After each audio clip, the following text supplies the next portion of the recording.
Shri Rahul Gandhi ji.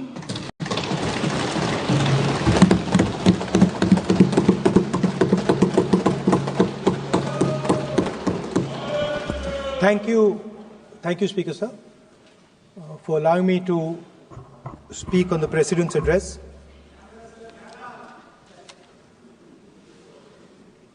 Camera. Thank you.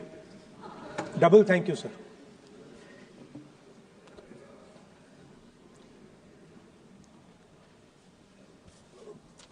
I heard the President's address.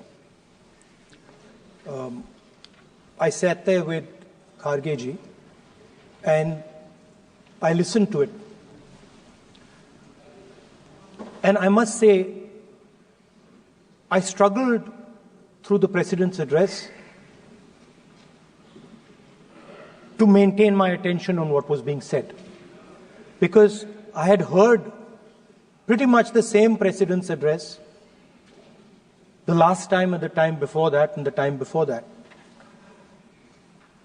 And it was the same laundry list of things that the government has done. We have done this, we have done this, we have done this, 50 or 100 things that the government has done.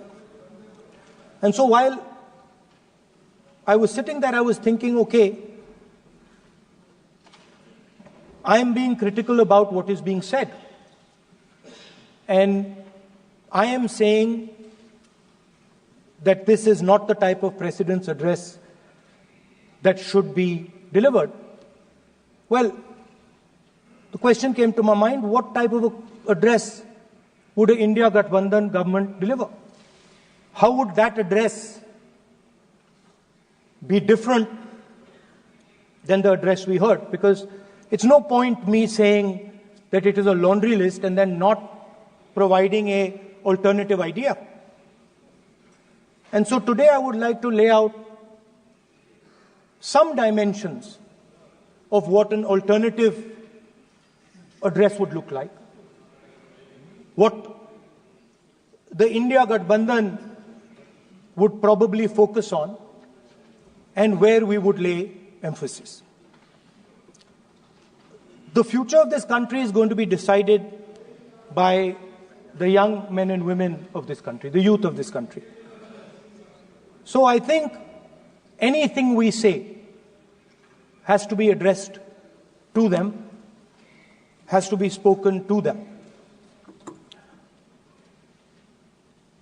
The first thing in front of us, and this is something I'm sure the Prime Minister would accept, and pretty much everybody in this room will accept, is that even though we have grown fast, we are growing slightly slower now, but we are still growing. A universal problem that we have faced is that we have not been able to tackle the problem of unemployment. No, neither the UPA government nor today's NDA government has given a clear-cut answer to the youth of India about employment. I don't think anybody in this room will disagree with me. I'll give a little statistic for the Prime Minister. The Prime Minister, something I would agree with directionally. The Prime Minister proposed the Make in India program. I think a good idea. We saw the statues, we saw the functions, we saw the so-called investment, and the result is right in front of me. Manufacturing fell from 15.3% of GDP in 2014 to 12.6% of GDP today. That is the lowest share of manufacturing in 60 years. I'm not even blaming the Prime Minister, because I think it would not be fair to say he didn't try. I could say that the Prime Minister tried, and I think conceptually Make in India was a good idea, but it's pretty clear that he failed. Because manufacturing went from 15.3% of GDP to 12.6%. So the first question that any alternative vision would answer to the youngsters of our country is, okay, what and how are we going to solve this problem of employment? Any country basically organizes two things. You can organize consumption, and then you can organize production. Modern way of saying organizing consumption is services. Modern way of saying organizing production is manufacturing. But there is more to production than simply manufacturing. For example, agriculture also is about production. Now, pretty much every government since 1990 has done a decent job on consumption, on organizing consumption. Which are the companies that organize consumption? Uber organizes consumption. Reliance organizes consumption. Adani organizes consumption.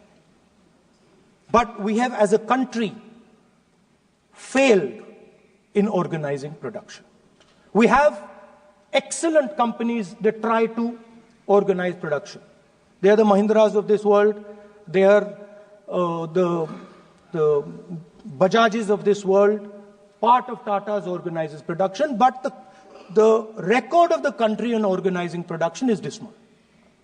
And essentially what we have done is we have handed over the organization of production to the Chinese.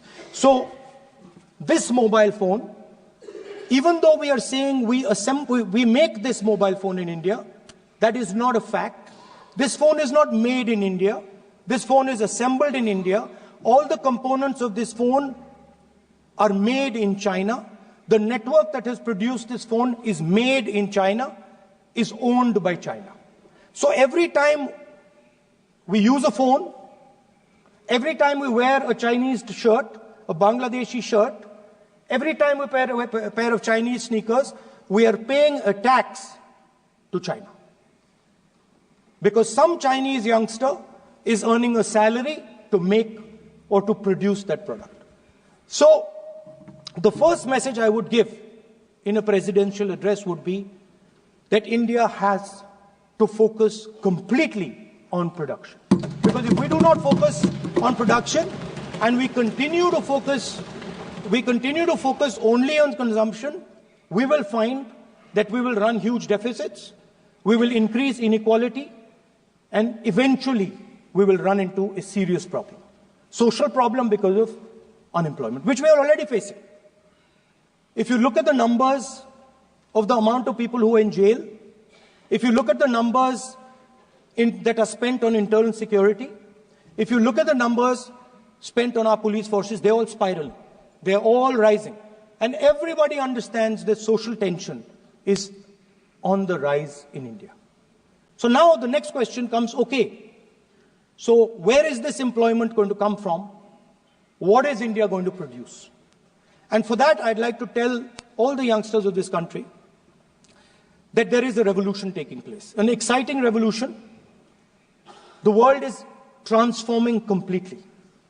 And the change that is taking place, at the heart of the change that is taking place, we are moving from the world of the internal combustion engine to the world of the electric motor. We are moving from petrol to batteries. We are moving wind, solar, potentially nuclear energy. So our entire way of moving is changing. And this is going to change every single thing. It is going to change warfare. It is going to change medical treatment. It is going to change education. It is going to change how we eat. It is going to change every single thing.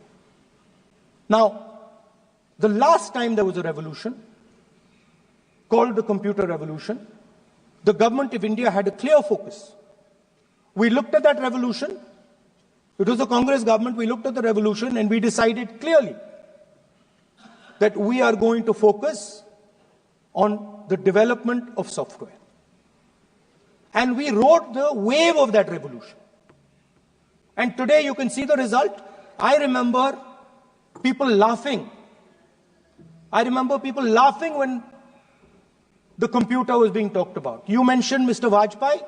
I respect Mr. Vajpayee, but Mr. Vajpayee gave a speech saying that computers are of no consequence to India. So, what is important when there is a revolution? What is important is that you understand what are the drivers of that revolution and where exactly do you need to focus, where exactly do you need to sit in that revolution. I said that this revolution is going to change everything. And I want the youngsters in this country to think about it. There is a war going on in Ukraine. The war in Ukraine is actually a war between the internal combustion engine and the motor, the electric motor. The electric motor is inside the drone, the engine is inside the tank. And if you look at what is going on in Ukraine, the tanks are dying by the thousands. And small little drones with electric motors, small batteries, not much bigger than that, are destroying the entire tank artillery infrastructure of both Ukraine and Russia. So the drone is the electric motor. The drone is the battery. The drone also needs to see. So the drone is a camera. In the same way, electric cars, the electric car is a motor. The electric car is batteries. The electric car is cameras. Robots are exactly the same thing. Robots are electric motors, multiple electric motors with cameras, with batteries. And this is what the revolution is going to look like. So there are basically 4 technologies that are driving this entire change in mobility. Electric motors, batteries, optics, and then on top of that, you can apply AI. Now I want to tell the youngsters of this country, people talk about AI. But it's important to understand that AI on its own is absolutely meaningless. Because AI operates on top of data.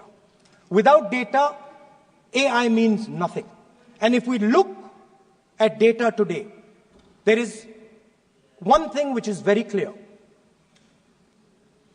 Every single piece of data that comes out of the production system in the world, the data that was used to make this phone, the data that is used to make electric cars, the data that is used to make basically all electronics on the planet today is owned by China. And the consumption data is owned by the United States. In China, the consumption data is owned by China. But in India, companies like Google, companies like Facebook, companies like Instagram, X, they own our consumption data.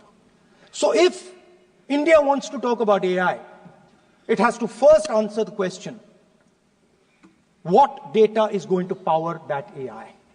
And the answer today is India does not have that data. Neither does India have production data. Neither does India have consumption data. We have handed our consumption data to the big American companies, and the production data we don't have anyway. So what would that vision look like? The first thing, we would start getting youngsters excited about this revolution. We would start to introduce the idea of a completely new way of moving, a complete revolution in how things move. We would start teaching our children in schools about batteries, about electric motors, about how these things combine, about how drones, robots, electric cars are structured, how they will work together. And most important, we have to start building a production network so that we can get access to production data. Now, what would we focus on? We would not give you a laundry list. China has at least a 10-year lead on India in this space. China has been working on batteries, robots, motors, optics for the last 10 years, and we are behind. So what would our president's address say to the youngsters? We will choose critical areas in each one of these technologies, and we will start to build capabilities in those areas. The second thing we would do, we would ensure that our banking system is not captured by 2 or 3 companies that basically do not allow you to build a production system. But our banking system is open, is dynamic, and is accessible to small and medium businesses and to millions and millions of entrepreneurs who want to take part in this revolution. Our foreign policy would take into account this revolution. When we talk to the United States, we would not send our foreign minister to invite our prime minister to his coronation. We would not send him 3 or 4 times, please invite our prime minister. Because if we had a production system and if we were working on these technologies, the American president would come here and invite the prime minister. So it is important to understand where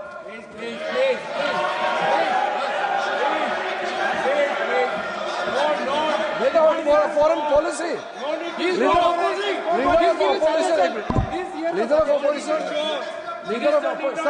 Leader of opposition cannot make such serious, unsubstantiated statement. This is related to the relation between 2 countries, and he is making an unverified statement about invitation of the Prime Minister of our country. Is better than our dignity. How can you make such kind of statement? He is leader of opposition, sir. He should be responsible in making such statement. Sir, LOP is giving us very positive suggestions. Why they are worried, sir? For the country, he is giving. Leader of opposition has the information from any official source. He must inform the House. If leader of opposition has the information, please inform the House. Okay. Who has told you that foreign ministers visited for the purpose which you have mentioned? You must specify it. So, I'm sorry that disturbed you, that question. I apologize for disturbing your peace of mind. It's okay. I've apologized. I've apologized for disturbing your peace of mind. I'm sorry. Apologize for lying to the House. ऐसा नहीं होता है. तो serious होना चाहिए leader of opposition को. कम से कम देश के मामले में तो एक हो. देश के मामले में तो एक वॉइस से बोलना चाहिए. ये गलत बात है. ये ठीक नहीं है. लीडर ऑफ अपोजिशन को इस तरह का बयानबाजी नहीं करना चाहिए. ये गंभीर विषय पर चर्चा चल रही है. इसका गौरव विषय है.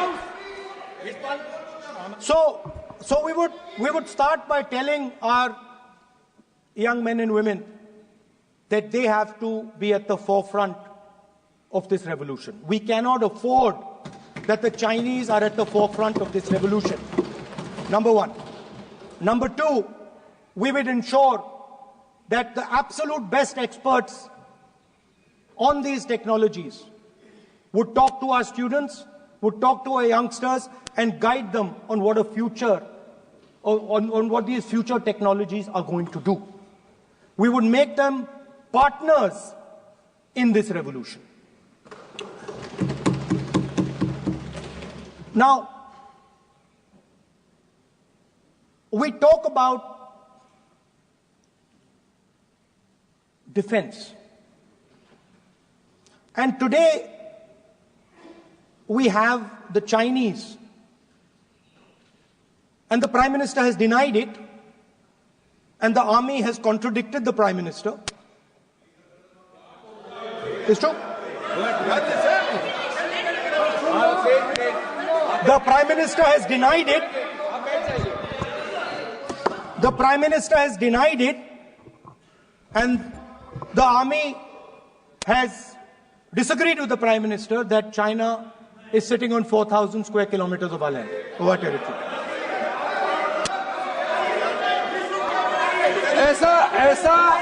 ऐसा इस सदन में अब मन चाहे बात नहीं बोल सकते हैं.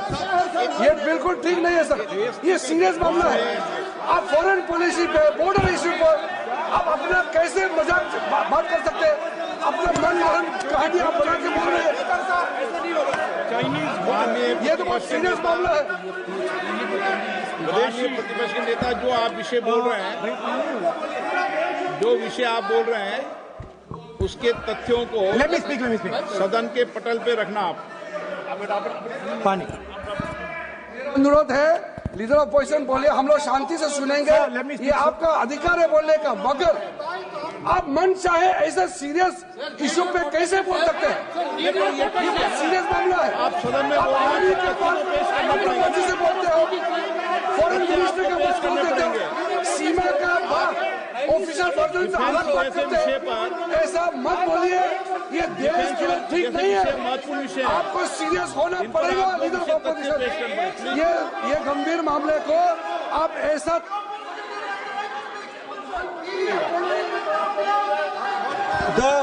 The Prime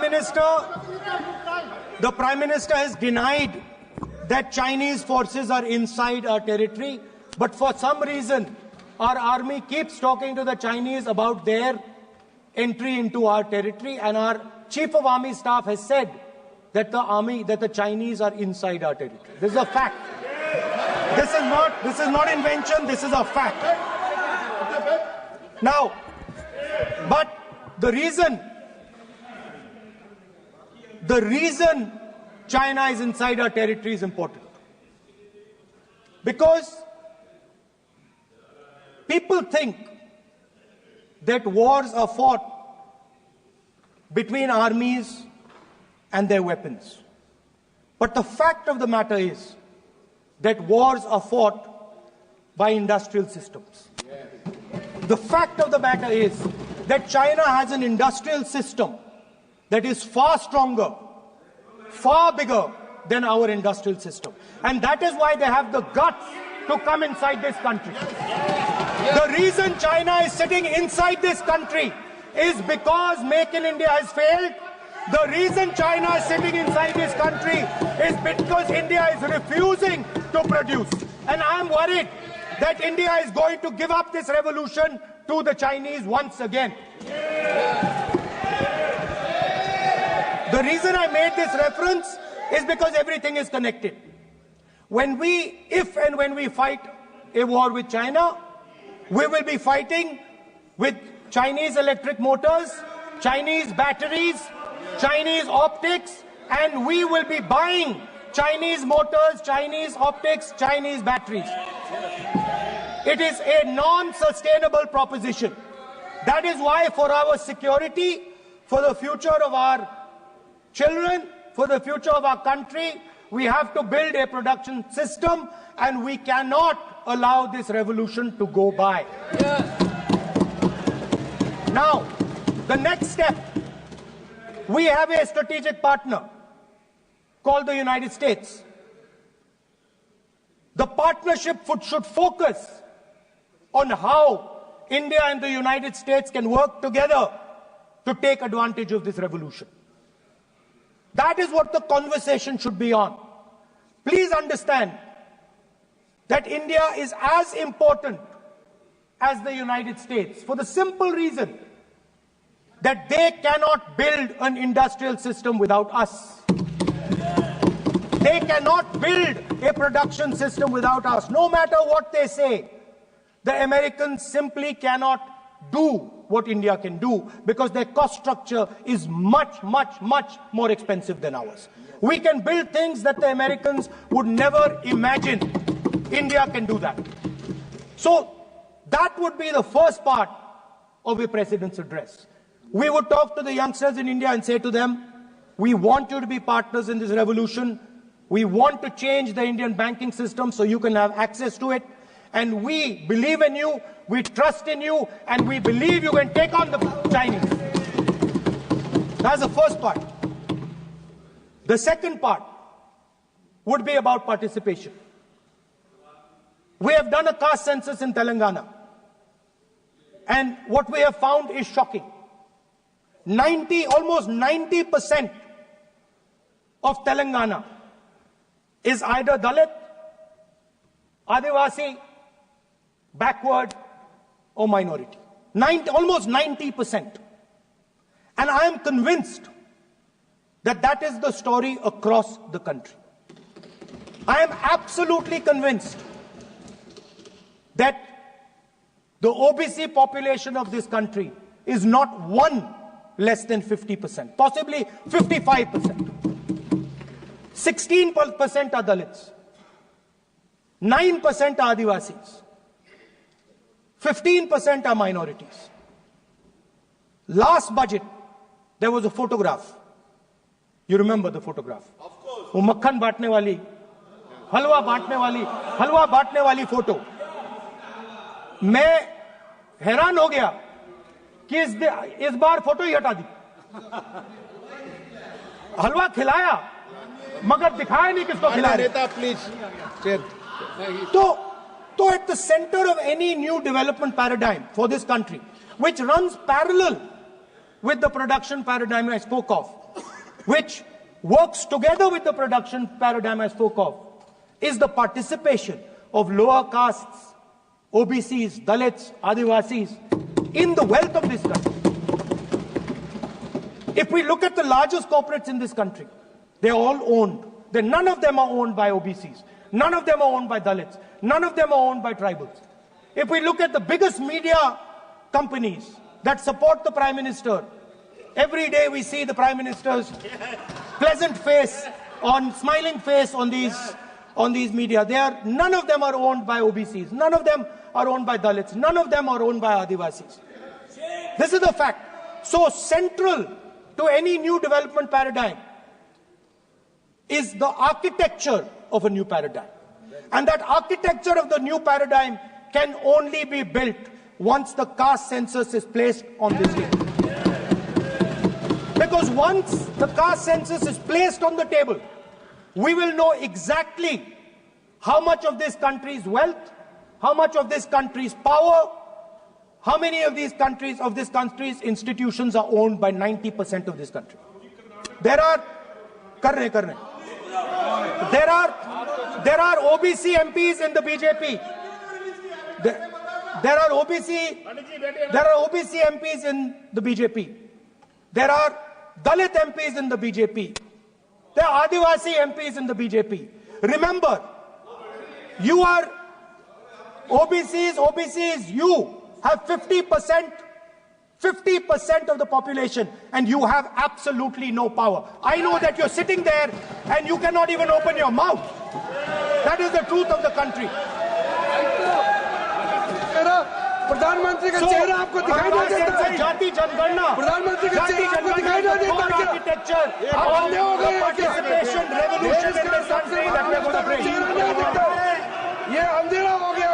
पार्लियामेंट में है. ये कुछ दिखता नहीं है. सोनिया गांधी, प्रियंका, ये लीडर ऑपोजिशन को कुछ दिखाई नहीं देता है.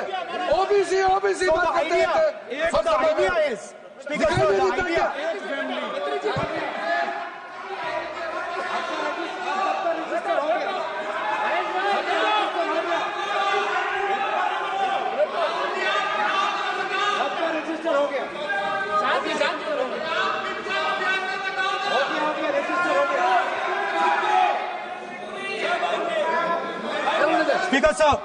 Speaker sir, so the idea is, on one side, allow India and the Indian youngsters to participate in the coming mobility revolution. Allow them to participate in building robots, in building drones, in building electronic items, in building EVs. And on the other side, running parallel.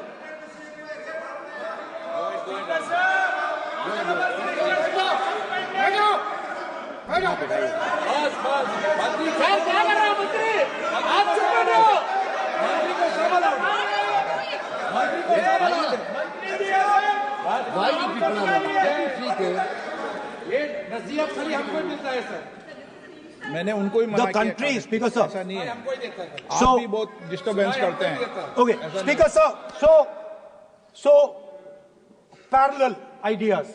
One idea: participate in the mobility revolution. Whether you're thinking of economy, weapons, production, healthcare, India should participate in this revolution. India should become the master of the electric motor, master of the battery, master of optics, and master of AI applied on top of that production system.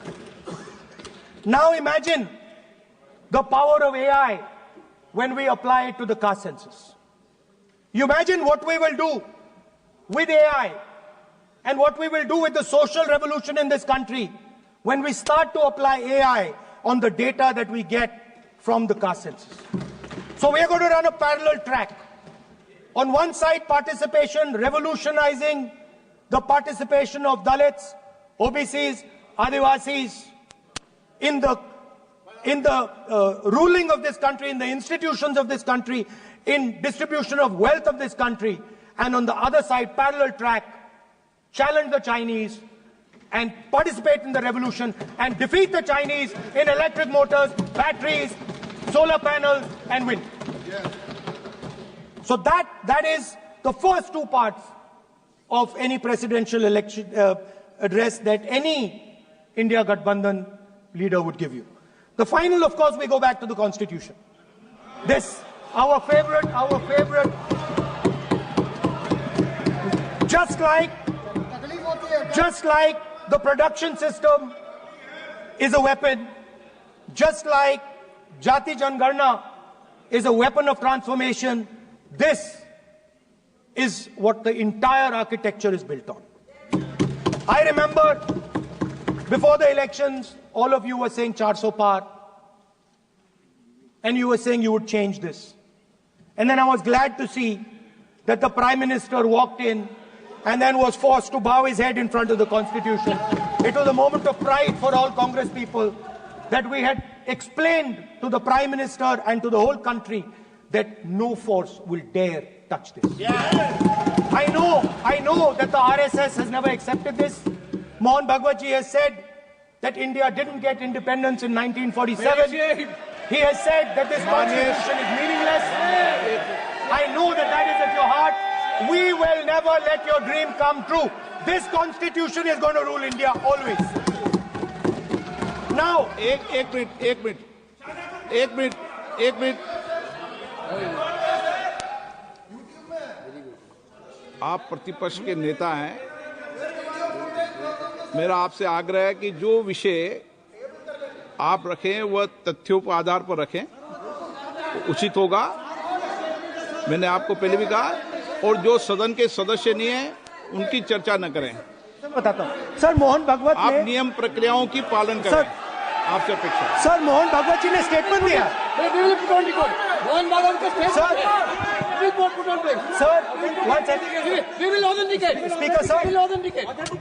Speaker sir, Mohan Bhagwat ji made a statement saying that India did not receive independence in 1947. It received independence when the Ram Mandir was inaugurated. We will place that on the table. Now, sir, I would like to mention one small thing, but very important thing. Speaker sir, this constitution is supported by this constitution is supported by the vote of our people. Without the secure vote of the Indian people, this constitution means nothing. Now I want to bring to the notice of this House some data, some information about the Maharashtra election. Very simple stuff. Speaker sir, between the Lok Sabha election, which the India Alliance won, and the Vidhan Sabha election, the voting population of Himachal Pradesh was added to the voting roll of Maharashtra. Meaning the entire population of Himachal Pradesh was added to the voter rolls of Maharashtra. Please understand what I am saying. In Lok Sabha, the difference between Lok Sabha and Vidhan Sabha was the population of Himachal. The entire population. Almost 70 lakh new voters suddenly arrived between Lok Sabha and Vidhan Sabha. Now, the most interesting part, and the Prime Minister is not looking at me. The most interesting part,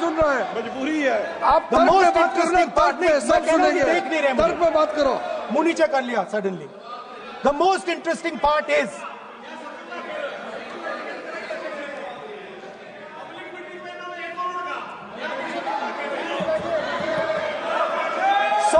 Sir, Maharashtra mein more voters were added in 5 months in Maharashtra than were added in 5 years in Maharashtra. जितने 5 साल में add हुए उससे ज्यादा 5 महीने में add हुए, आखिरी 5 महीने में लोकसभा चुनाव के बाद। सर, एक बिल्डिंग है सर शिरडी में, एक बिल्डिंग में 7,000 नए वोटर एक बिल्डिंग में ऐड हुए सर। एक बिल्डिंग में 7,000 नए वोटर ऐड हुए सर।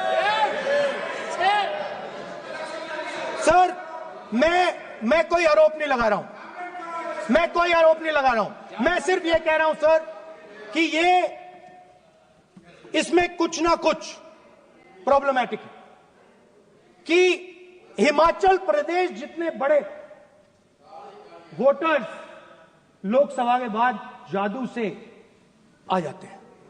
अब हम क्या कह रहे हैं, हमने इलेक्शन कमीशन से रिपीटेडली कहा है कि हम आरोप नहीं लगा रहे हैं, आप एक काम कीजिए, हमें लोकसभा की वोटर लिस्ट दे दीजिए, नेम एड्रेस और इलेक्ट्रॉनिकली दीजिए, और विधानसभा नहीं है। नहीं सर, नहीं। स्पीकर सर, वो सब वेबसाइट पे रहती है, सब जानते हैं, कभी भी कोई निकाल सकता है। स्पीकर सर, मैं समझा देता हूं सर। स्पीकर सर, वो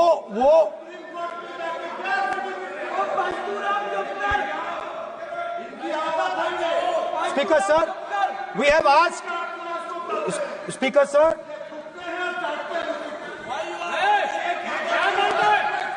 Speaker sir, we are asking this question. We are asking this.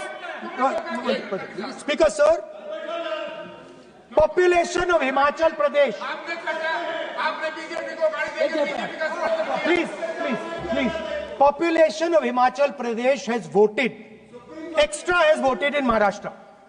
We are saying to the Election Commission, please give us the names and addresses and polling booths of all the workers in the Lok Sabha and all the workers in the Vidhan Sabha, so we can calculate who these new workers are, who these new voters are. Interestingly,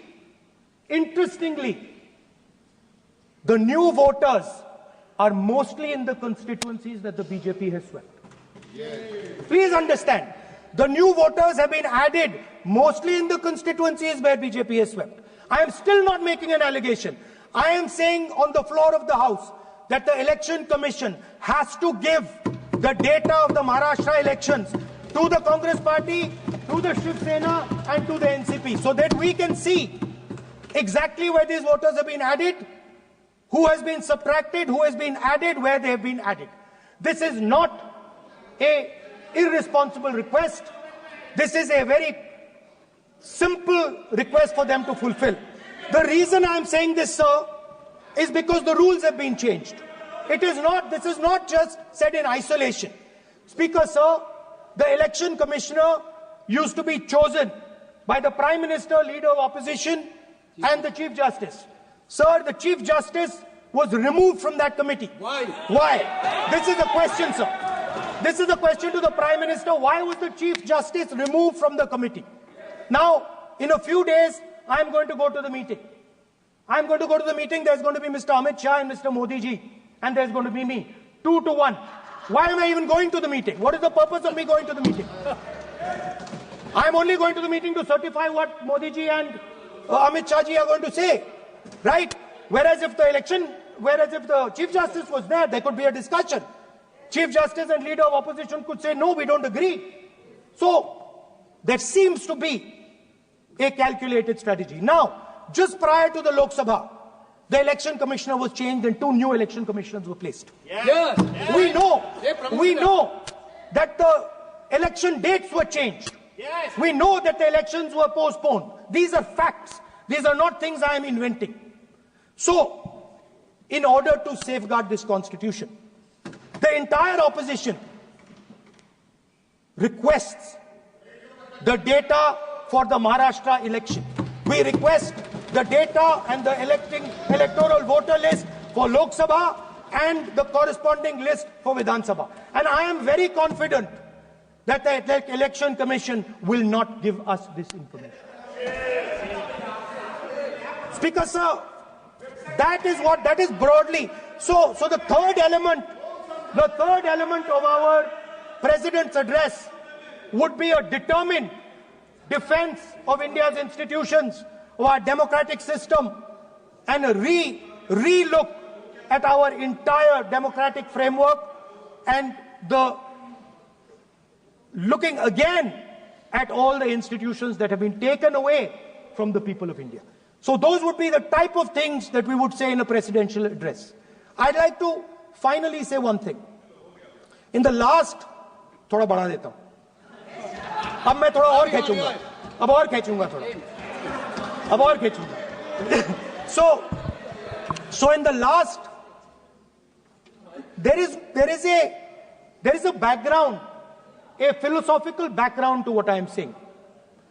Essentially, what I am saying to the youngsters of India and to this House is that instead of focusing on multiple things, instead of telling us a laundry list, give us a strategy, give us a vision, make it clear, right? Now, there is a philosophical basis to this. There is even a deep philosophical basis to this. I showed you the picture of Shivji, which you didn't allow me to show. I showed that picture for a reason. What does that picture tell us? If you look at that picture carefully, it tells us focus carefully. Do not get distracted. Do not look here and there. Do the job at hand. So there is a philosophical basis to the speech I have given. I have not told the House and the country that we will do this, and this. This is the philosophy of Shivji. Say what you have to say, but be clear that you're going to do that one thing and don't do 56, 70 different things. So there is a link between our philosophical tradition, our religious tradition, and what I'm saying. And that is what India needs to do. India needs to connect the past, the values of the past. You talk about Sardar Patel ji, but you destroy Sardar Patel ji's values every day. You talk about Ambedkar ji, you destroy his values every day. You talk about Nehru ji. No, you don't talk about Nehru ji. Right? You bow in front of Buddha. You destroy what he says. So the point is, you have to be truthful to what you are. Right? And it is important that when you are giving a way forward to the nation, there is clarity. There is clarity of purpose. There is no hatred. There is no violence. There is no anger. Because these things are destroying our country. So my speech has not been angry, has not been nasty. My speech has been very polite, very kind. And I thank the Prime Minister for coming and listening to it.